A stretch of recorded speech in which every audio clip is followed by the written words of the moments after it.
Aloha, everybody. We're here with brother Jay Kahee, HFD as well. We're going to talk about where brothers Jay is going, some of the community issues, and what he plans on doing, and how he can be an asset to all of you.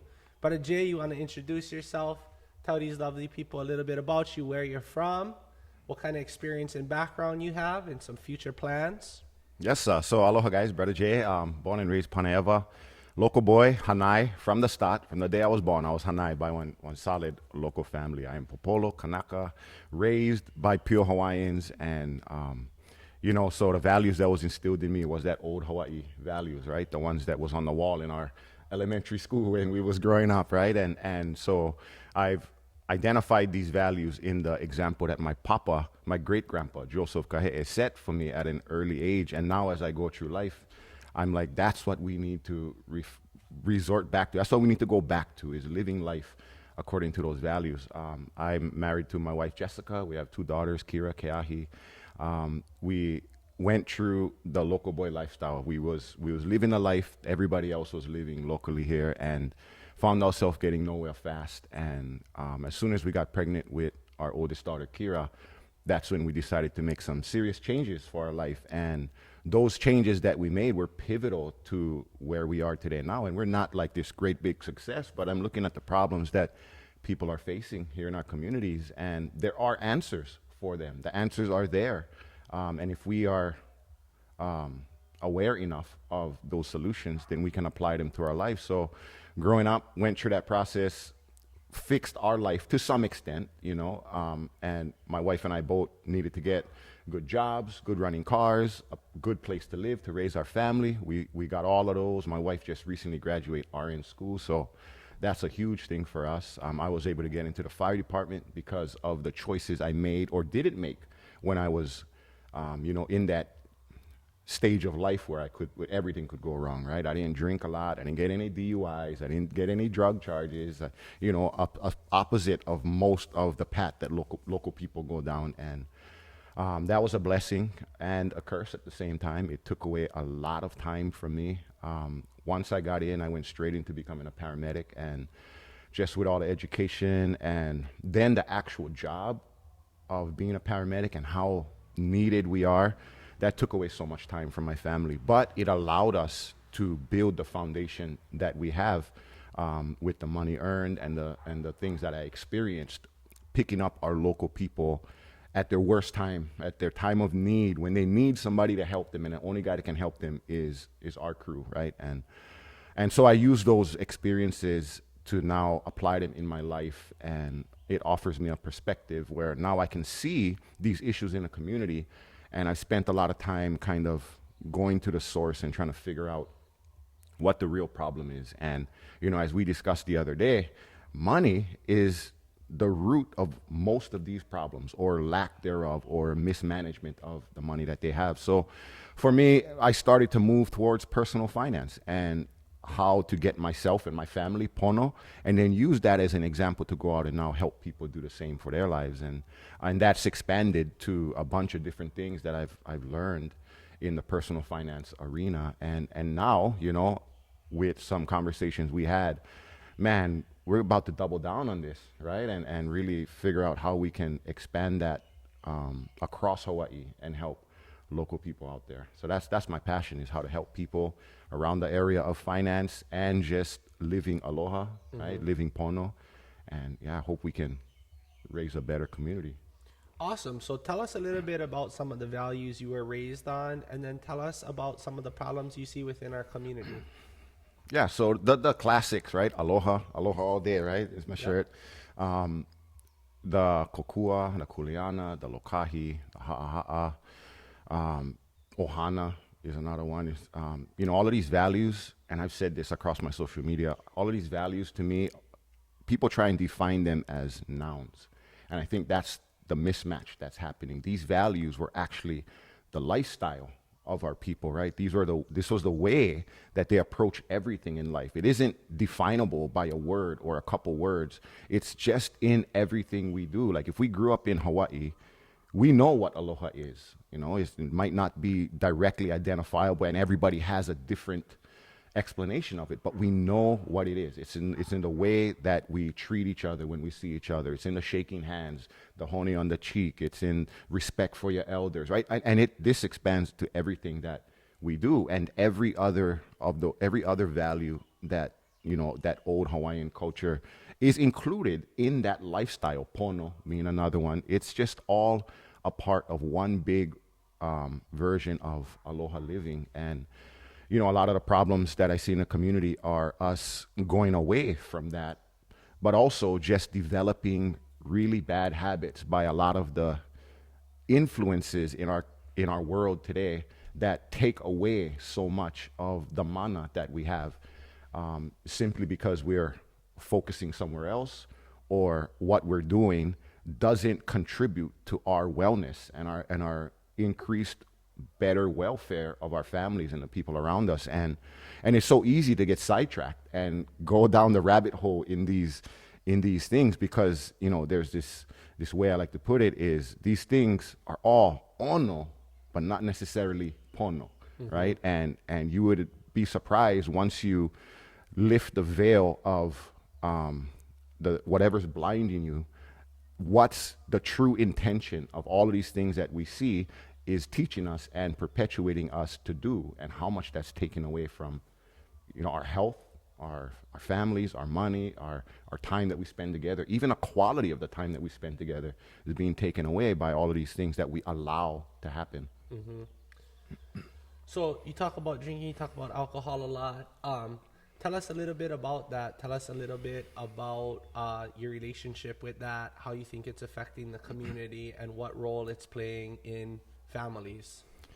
Like every local boy here, and I'm sure we all have the same story. Growing up, we alcohol was everywhere. We saw our uncles, our aunties, our parents, our friends, our cousins. Everybody was drinking, and it was like being an adult, living life in Hawaii involved alcohol. Like it was a requirement to live life in Hawaii, but not just life, but a good life. Because when we would go to these get-togethers at our grandma's house or whatever, everybody would be drinking, would be laughing and having a good time. And that's what's boiled in our memories. It's that emotion, right? We feel good when we're around family and we're all together and we're connecting. But we tend to overlook the times where that alcohol led to an argument between dad and grandma. They went fight. They never talked to each other for 3 months. They then came back together. We don't remember the times that uncle got pulled over DUI, or when cousin and went from alcohol to weed to crack to ice, and now is in one hole, right? And we just remember the emotion behind our experience. And so for me, I would see a lot of these bad examples of like alcohol, and made a conscious decision to say, okay, experience is the best teacher, right? And not necessarily just my experience, but the experience of others. And so I would apply that experience into the way I lived my life. And so I view alcohol different. It's an option, but for a lot of our local people, it's a requirement. And so my wife and I chose, when we had kids, to stop drinking, because we wanted to reconfigure that base programming that all of our local people have, right? Where that alcohol is a requirement to life. Because when the shit hits the fan, right? When life gets hard, we're going to resort to the base programming. A lot of our local people, they chase their problems away with alcohol, and it ends up taking them deeper down the hole. Whereas now, hopefully, we're hoping that our kids would be able to revert to their base programming, and that is to approach this as a problem that there is a solution for, and not to numb yourself and go around it, but to actually go through it and go over it and overcome it, right? And so that's hopefully the example that we're setting for our kids, and this is applicable to many different things across our community. And alcohol is the leading contributor to motor vehicle accidents. It's not the leading contributor to death and bad health, but it's definitely one of the top ones as well. With my experience as a paramedic on the ambulance, man, I experienced firsthand how alcohol is degrading our community and watering down the intention of our people and our ability to go out and create a good life for ourselves. With all this time that we're spending at work creating, income for ourselves and our families, now we're spending a third of that or more for some people on something that you literally piss down the drain. Like, what sense does that make? If we really take a step back and look at our own lives, it's easy to judge other people, but to judge ourselves and say, wait, what the heck am I doing? It's easy to see where this can be a problem, and be a stumbling block, and something that if you find a way to overcome it, right, your life is going to change almost immediately. Awesome. So you talk a little bit about some celebrities promoting that in the communities. What are your thoughts on that? I love it. Yeah. So, first of all, I'm not against hustle, right? Get that bag. But what I have the problem with is the intention. And we're blinded by, say, the brightness, the shine of these stars, right? We're blinded by them because we're enamored by their presence or who they are or the characters that they portray. And what that evolves into is some of these people, they have different intentions. They are out to make a legacy for themselves. They want to create multiple streams of income. And that's admirable things to do, but now you're taking away from the group of people that put you there, right? I'm a lifelong wrestling fan, and I supported The Rock from when he was, curly hair with the stringlers coming down. And I followed his whole career, and now I am looking at what his latest endeavor is with his line of alcohol, as well as other famous Polynesian celebrities. They create a line of alcohol, they put a Polynesian name on it, and then they do a Polynesian tour. Say, hey, we're giving back. Come down, spend time with me at this local supermarket. I'm gonna send you home with an autographed bottle of this drink that I created for you, right? Buy a case, give it to your friends.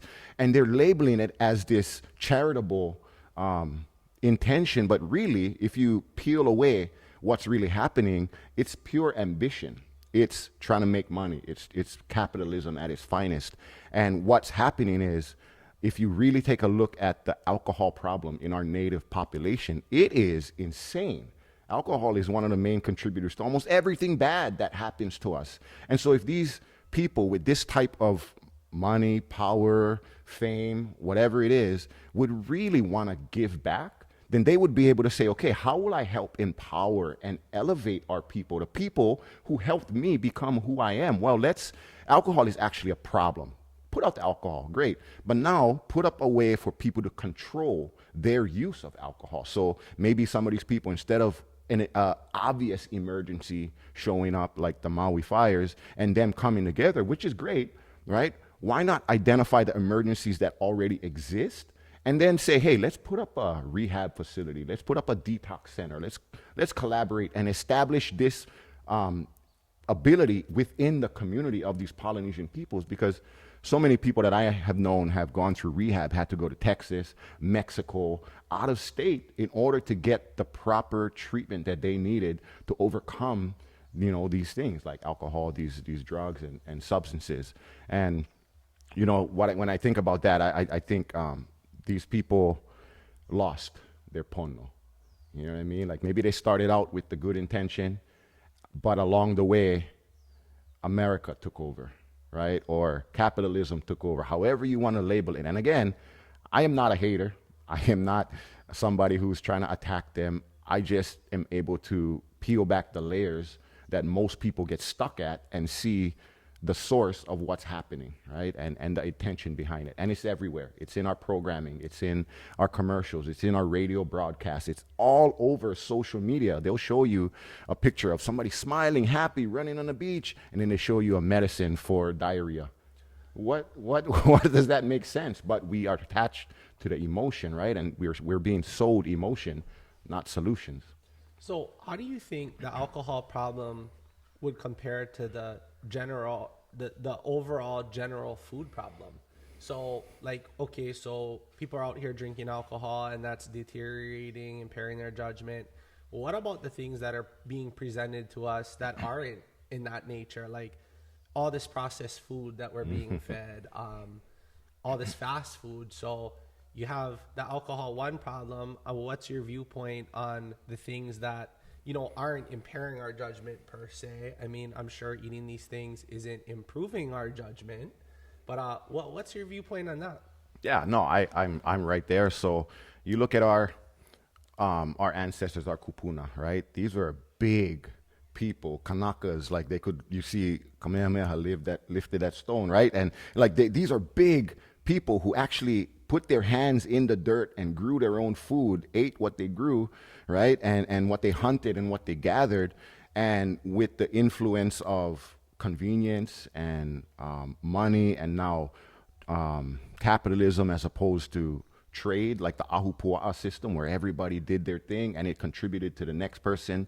Now we don't have the requirement to put in effort to grow our own food, which kept them healthy, which kept them strong. Now we sit behind desks, we type away, we have these jobs that remove activity from our lives. And in that same breath of convenience, we are now buying foods that we can get like that. We can drive up, wait 5 minutes in a line, and we'll get a meal that tastes great. Again, it's ono, but not necessarily pono for us, right? And as we start to, learn more about biology, and I know for going through the education that I did, becoming a paramedic, and just life in my, just observing life as well, I am able to see at least where all of these things like processed foods are causing major problems in our lives, like all of these cancer, these diseases, high blood pressure, all the stuff that local people face, these high comorbidities that we all suffer from. They say it's genetic, but a lot of it is really just our diet.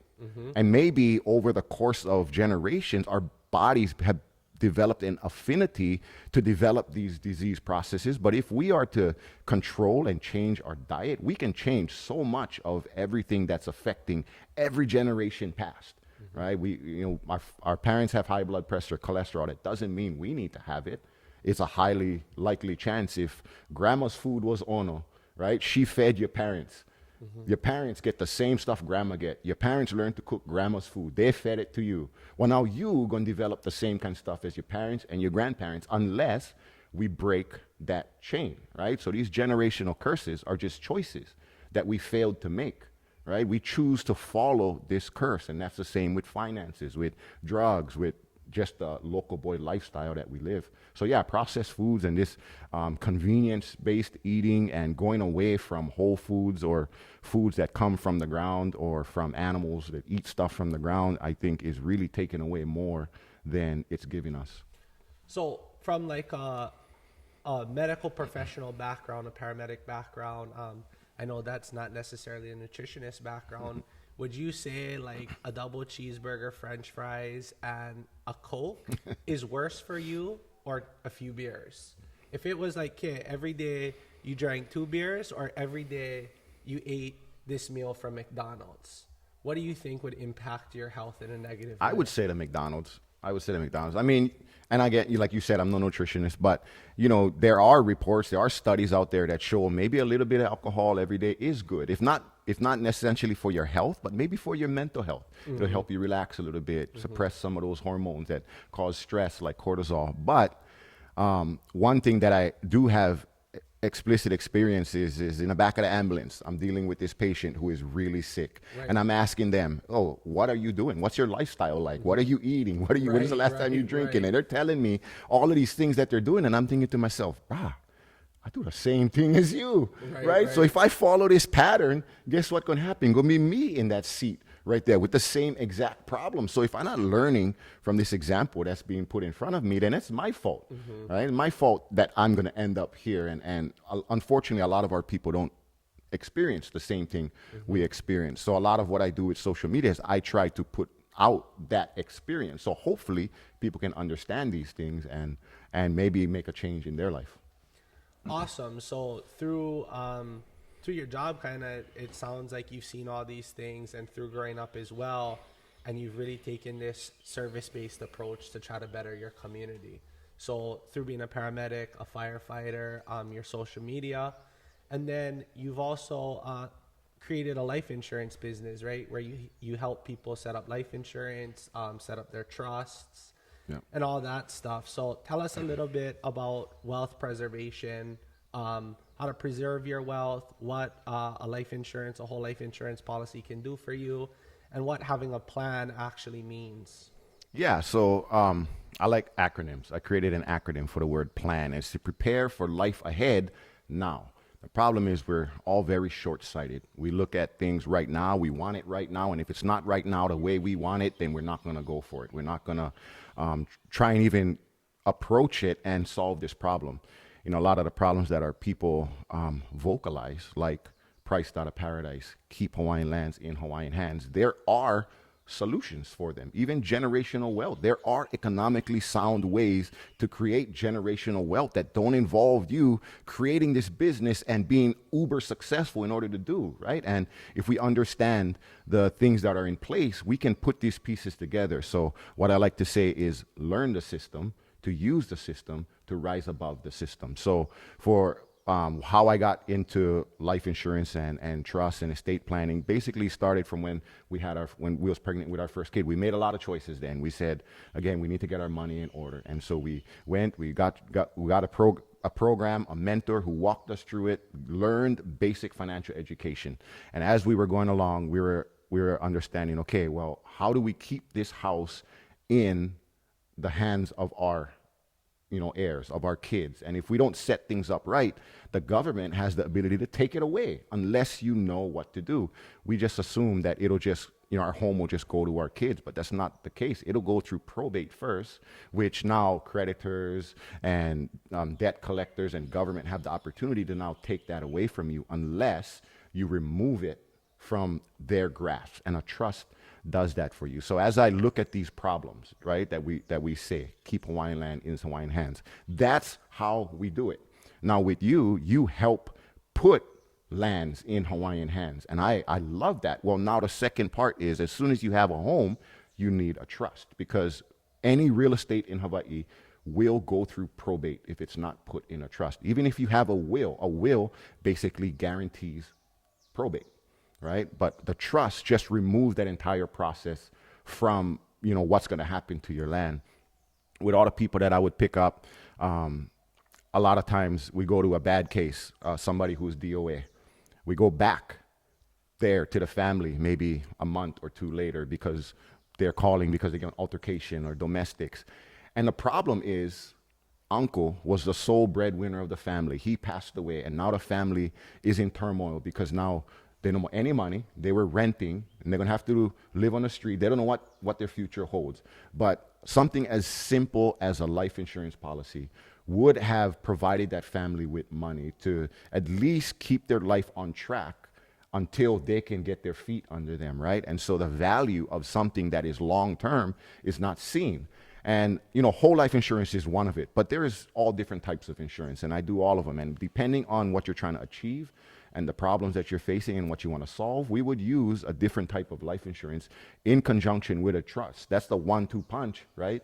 To now not only secure generational wealth, keep Hawaiian lands in Hawaiian hands, but also just to love your family from the grave, right? When I became a parent, the thought that drives me every day is my kids. But what about your kids, right? People just say, oh, my kids, I do everything for my kids.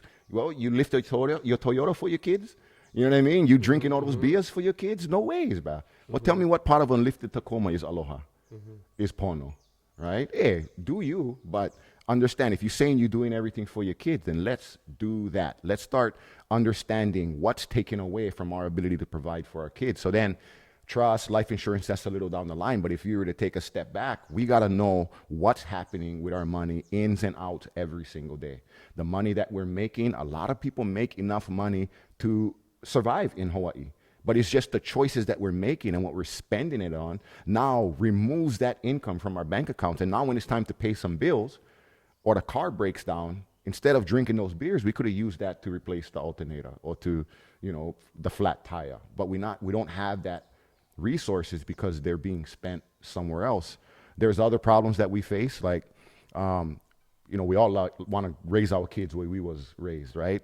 But for some people on Oahu, price of living there is astronomical, home and land and everything, right? But if living in Hawaii was important, as opposed to just living on Oahu, you already know there's people coming to Big Island. Big Island is an affordable place. And with COVID, we realized how remote some jobs are. Like you can transition online or you can create something brand new online. You don't need to work the job that you're working in order to survive here on the Big Island. You can create something, or you can find there's a lot of opportunity here. People just aren't aware of the opportunity. So these choices that we make, they either take away or they empower us to solve the problems in our life. And finances is a very big part of that. And like we discussed, money is something that provides you that ability to not just provide for your own life, but as hopefully we do in the future, to provide for a lot of people, to help people, right? And put that intention behind what we're doing, put our money where our mouth is, and go out and help our local communities, our local people. So my drive is purely to help people. All the proceeds that I make off of my life insurance sales and everything, I actually use to put on free events for people to come to. We educate them, we feed them, we connect them with guys like you, affordable home contractors, mortgage brokers, so that hopefully they can find the answers, build the relationships, meet the people that they need to solve the problems in their life. And I'm excited, looking forward to what we're creating right now, and what's going to come out, hopefully maybe by the end of the year, to really expound on that and help people. Awesome. So how can people find and connect with you? So you can find me on Instagram, we na ali'i, we_na_ali'i. My webpage is jaykahee.com. I am in the process of reconfiguring that, making it more me. My website, my Instagram, also going to go through a lot of rebranding. I'm gonna repurpose that and try and put out a better message and put out more local centric solutions for people to solve these problems for themselves. Yeah. So how do you think your past has paved the way for your future? Like when you reflect on your life, what parts of your past have kind of got you to where you are? Everything, so I do that morning mana'o every day, right? That's basically a video journaling, and I just share that with people. I was watching old videos before I started posting it, and I realized how much mana'o there are in them, at least for me, right? And I would share them with the hopes that other people will be able to pull some value out of them as well and maybe apply them in their lives. But what I do is I reflect back on my life. That's exactly what I do. And I recognize everything from my upbringing. Like, my family chose to take me in, right? They didn't do it for any other reason than that I was their kuleana. They loved me. So these examples are what burn in me, right? And so if they had enough love to care for me and raise me as their own, then I am just a conduit of that love. So how can I now, first of all, take care of my family in the same way, and then go out and give love to my community, the people who helped make me who I am? Because yes, it was my family, but it was the whole village. It was Hilo. It was Big Island, right? I would go to Kona, Kau. I spent a lot of time down Kilkaha. So it was my family, yes, but everybody. So now how do I give back to this community that helped make me who I am? And just a lot of things that I do basically reflect back to that example. And I look at even day to day, I spent a lot of time with my chickens recently, and they're teaching me stuff, right? We can find value in everything that we do. One of the things that I operate by is, and I try to express to people, is that we all have some kind of mana'o that is helping us succeed in some way in our life. And if we all are able to just come together and share that with each other, just like how the ahupua'a was designed, right? What we were doing was important because it allowed someone else to gain the value that we have, right? So now if we're able to take the value from our lives and share that with each other, then I think together as a lahui, we have enough skills, experience, knowledge, even resources to help all of us change what Hawaii is now, today, into what we want it to be.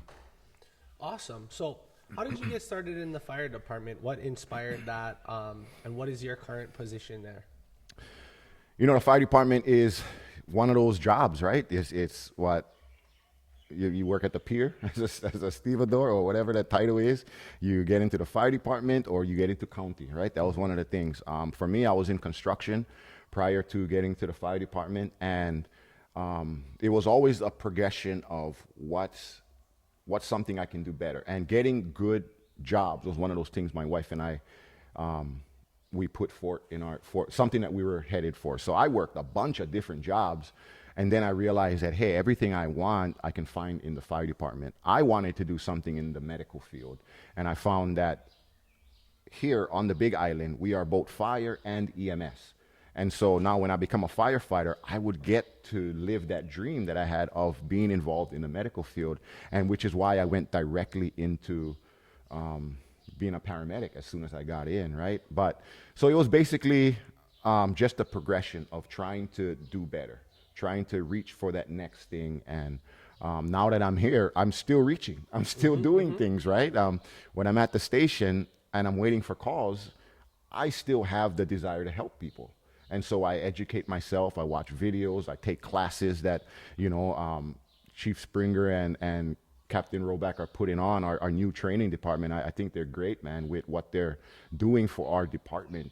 They're enacting the changes that might not be popular, but is necessary, right? And so to be a part of a community of peoples whose sole job is to go out and help people really speaks to my now, and so the fire department, I believe, was just a progression. That's just what would have happened anyway. But all my choices that I made led me to qualify for that, right? So people say, I've heard people tell me, "Oh, Brother Jay, you lucky you work fire department." No, I'm not lucky. Yeah, it was a part of the plan. Like I knew that drinking every day wasn't what I was supposed to be doing. What was wrong would take away more than what would give me. And because I didn't do that, I didn't get pulled over for DUIs.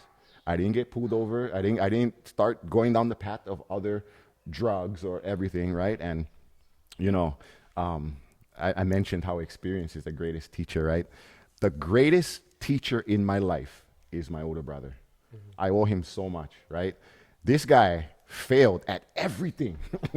He screwed up everything. I love him to death, right? And I got the purest example of what not to do in life, right? But at the same time, my brother is great at a lot of things. You know what I mean? All of that failing allowed him to achieve things that he wouldn't have been able to do unless he failed. But now I'm able to learn through his failure because I've been there watching everything, right? And so that experience that I borrowed from him, I didn't need to go through it, but I was able to apply that into my life and not make those same wrong decisions, which qualified me for the fire department, which put me in the running to be able to get into the fire department, right? It's so funny when people say that, oh, you must be so lucky. It's like, you know what? They don't see the years of hard work, the late nights, and all the sacrifice. I mean, there's a little bit of luck, but luck doesn't play a role as into, oh, you're so lucky. Yeah. You know what I mean? Nope. You hear it all the time. Oh, so lucky, lucky this, lucky that. And it's like, you know what? You're not up at 3:30 in the morning, 4 in the morning. No. You're not swinging at the balls and missing. You're not taking the lows. Like, people should just stop saying that shit already. Yeah, luck is bullshit, right? Well, there are some people who are in the right place at the right time, but a lot of the success that even you have, you created that. Like, you put the people together. You put your sweat equity behind it, right? And that's what it is. What are you doing to plant the seed today to create excitement for you in the future, to create something good happening for you in the future? We're all trapped in these cages. We spoke about that cage, right? And we all have, there's different levels of cages. There's the cage in our mind, our pride, our ego, our even some of our values are cages, right? Like local people, we proud. What we proud about? What we proud about? Our culture, our heritage? Sure, great, but you're not living that. Why? Because you're burning rubber down 4 miles. That's not part of our culture. What part of aloha is that, right? And these cages, I developed an acronym for it too on the way here, was a construct allowed to govern everything, right? When we trap ourselves in that pride, in that ego cage, now that eliminates us from being able to step outside that and do something great, right? Now, aside from the mental cage, there's our physical cage. When we deteriorate our bodies through the bad stuff that we do, now we can't do things. My parents can't play with their grandkids right now because they went through some serious medical issues where now that's impossible for them to do. At least even I bet how they would want to do it. Now I see that example and I say, okay, I don't want to be stuck in that cage. And then there's the cage of our finances. Okay, well, all of these cages, they have solutions, they have a way out, but it takes a little work, right?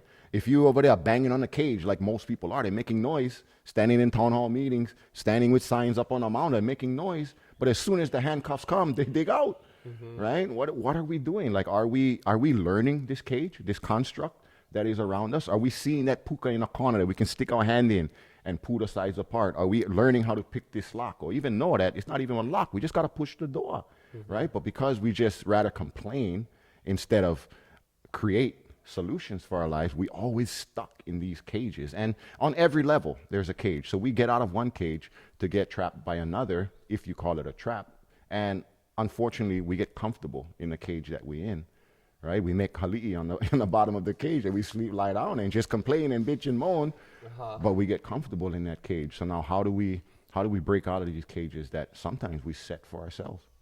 I think it's just having a bigger vision. The cage is not actually a physical constraint. Right. I think it's a mental constraint. It's just not being able to see a bigger future or trying to achieve or reach for more. It's basically the ultimate cage is complacency. Yeah. No matter what part of your life it's impacting, if you're complacent with the way you look, you're complacent with what you eat, you're complacent with the amount of money you're earning, you're complacent with what you achieve, there's no room for growth. Once you accept complacency is the killer of dreams, right? Like, I'm 400 pounds, I'm going to eat four Happy Meals today. You know what I mean? You're complacent. And you're not happy. Exactly. Yeah. You're not looking to do anything about your current circumstance. You've become pacified, right? You know? Yeah. Like a baby cries and you pacify it. Yep. So I think a lot of the things in life are emotional relationships. I think, you know, an emotional relationship with food. Some people don't eat because of the nourishment or the nutrition. They eat because it's emotional. When they're depressed, they eat. Same thing with drinking or these other things that we pacify ourselves with, right? And I don't think anybody's perfect. Nope. Everybody has a coping mechanism or is pacified somehow. But if you can turn your coping mechanism into a positive thing, like for me, when I'm stressed out, I work out. Instead of eating, 3 whole pizzas and then watching 2 TV shows, I'm like, fuck, I got to get in the gym. And so it becomes routine and it becomes a mechanism that it's really hard for me to now cope without. So now, like, if I don't work out for 2 weeks, it's like ingrained in me. I'm like, this is unacceptable. So I got to get back in the gym because my daily function just isn't the same. So when that coping mechanism becomes negative and you cannot function without the negative coping mechanism, that's where you see the real cage, which is that mental block, right? So I think if we can shift the perspective and we can create positive coping mechanisms, there's room for growth. Those things, I mean, the hormones, the processes in the food, everything that you're consuming, right?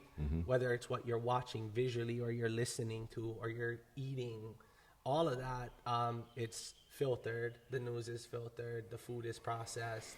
So you need to try to find a positive coping mechanism.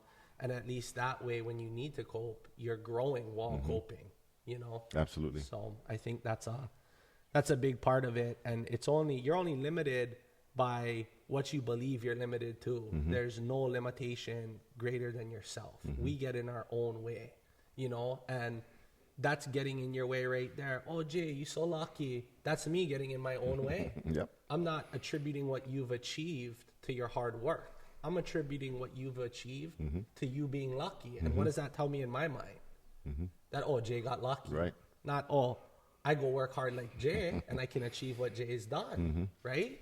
No, that just tells me that he got it because he was lucky. And now in my mind, I'm coping. Jay is lucky. Maybe I'm going to get lucky, right? Yeah. So, going through this Gains Master Plan with you, and I told you the other day when we was walking back from, coming back and look at what you built. And I said, bro, congratulations. Great job. I'm proud of you. Yeah. Like, I never know you for a long time, right? But but that still doesn't mean I can't be proud of what you've built. Right. Yeah. And what you've done, because I know the effort that it took to do that. And exactly like you said, if I would have said, oh, bro, but you lucky, that's not real. That's not reality. And sometimes we are afraid to make ourselves not feel lesser, but to elevate someone else. And it's not a problem for me to look at you and say, "Bro, great job." You know what I mean? Because that's what we need. We need more realness in our life, and that's what I try and bring to everything I do, to my social media. I try to combat all the bullshit out there with authenticity, with real. I'm not perfect. We're not perfect, like you said, but we can work to be better every single day, right? And we'll never reach that level of perfection, but at least we're going to create some good stuff along the way, right? And we're going to be able to work together. We're going to be able to hang out with each other, because you can see, like, you watch my videos, you say, okay, I know who brother is, you know, versus, you know, just me putting one filter on and lying about how I look, how I act, what I do. And now there's a disconnect in what's real and what you see, right? Yeah, so I think, you know, a big part to anybody who's watching is that when you look at somebody who's achieved something above what you've achieved or think you can achieve, you shouldn't attribute luck to that, but more so look at it and say, if he did it, how can I do it? So when I look at somebody who's done something inspirational or who's done something that I admire, I never try to take anything away from that person in terms of how they've gotten there. I just look at what they've built and I say to myself, if they've achieved that, so can I. And how did they get there? So use it as inspiration, you know. What you guys do every day, being paramedics, going out there, still coming home, taking care of your community, taking care of your family, and still having the desire to grow, right? You and Pat. Those are the kind of people you want to be around. People who, when the cup is full, there's still room for more, right? Not when the cup is full, we've become complacent. You have a good job. You could probably take care of your family the way you are now, right? You don't need to strive for more. But it's having that desire to want to grow, not being pacified, not being complacent. And for the young people in the community out there, you guys can achieve whatever you believe you can achieve. If you limit yourself in your mind, then that's your biggest limiting factor. If you see what I've built or what Brother Jay is doing or Pat or anybody who's inspiring you in your community you're looking up to, even not in your community, anywhere, it's achievable. Just don't limit yourself by your own thoughts. Absolutely. Yeah. Yeah, like Shorty's plug in there, right? Guys, if you guys want to learn how to learn the system that's in place here in Hawaii today, sign up for the Games Master Plan, Brad. That thing was insane. It was a great experience to walk through, to learn from Max, from Vienna, from all the people who came on, and to walk from ground zero to completion, and possibly just learn something that can improve your life, not necessarily do real estate investing, but it's something that I thought was a great experience that I went through. So thank you, Brad. Yeah. And like the Gains Master Plan, we've created this community now of like-minded individuals who are all trying to connect and grow together. We all support each other, raise each other up, and together you can grow greater than you ever could by yourself. So just remember that out there. Don't let you get in your own way, your ego, your thoughts, your ideas. Be open to other people. Be open to building with people and growing together as a community. So connect with the right people. Your network is your net worth. Just in the Gains Master Plan, I've gained a lot from that, not only in teaching people and sharing what I know, but also in the community that I've brought together. You know, the people who are in that class are all individuals who are like-minded, and just to be able to have access to a network like that, that means a ton to me as well. So for the next class, if you guys do want to sign up, that's what we're building out here. We're building a community. We're building a team of people who are trying to raise each other up, and we're all trying to grow together, do better for our community, ourselves, our families, and just create a positive role model, positive inspiration, and really create something that's going to be here for generations. You know, that legacy that we're building and leaving for all of us, for our community, for our keiki, for the generations who are going to steward this place after us. It's about that. That's really what it is we're all going to be gone one day. We're going to be the guys in the ambulance, like Jay is saying, on that bed. No matter what we eat, what we do, we're going to end up there eventually. And for me, it's about that next generation who's going to inherit this place when we're gone, what we're going to teach them, what ideals they're going to have, what kind of foundation, morals they're going to stand on, and how they're going to shape Hawaii, because that's who it's going to be left in the hands of. Absolutely. You know, as we live life, right, we are unaware of life's lessons, and if we remain unaware of life's lessons, then we will be unaware when your life lessens, right? There's so much happening around us today, and if we aren't able to pull out the value from what's going on, then we losing out. Because the reality is, life is boring, right? Not mine. No, but life in general is boring. We create the excitement to life. So you created that excitement. But if you wasn't and you was doing the same thing as everybody else, life would be boring. Yeah. Right? And most of life is boring. Well, but that's back to complacency. Right. But the excitement that we create, we gotta fall in love with something. We gotta get passionate about something. We gotta learn something. We gotta dig down in on our and sometime our past to figure out what that is.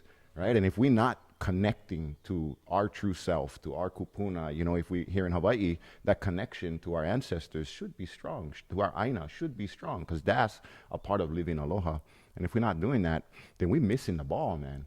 Moving to Hawaii, that's a part of what makes Hawaii, Hawaii, right? And if we're not understanding that, then we're just missing the entire thing, man. Yeah. All right, guys, we got some big stuff coming up. Brother Jay is putting together a program. We're not going to speak on that until we're ready to drop it. Yes, sir. But we have some great stuff to better our community, help everybody out. Like Brother Jay said, hopefully by the end of the year, we'll have this ready for you guys and ready to drop. Until then, we'll see you on the next Puna Lunch Club. Mahalo, Brother Jay. We appreciate you, your mana'o and time. Yes, sir. Appreciate you, bro. Aloha. Allah.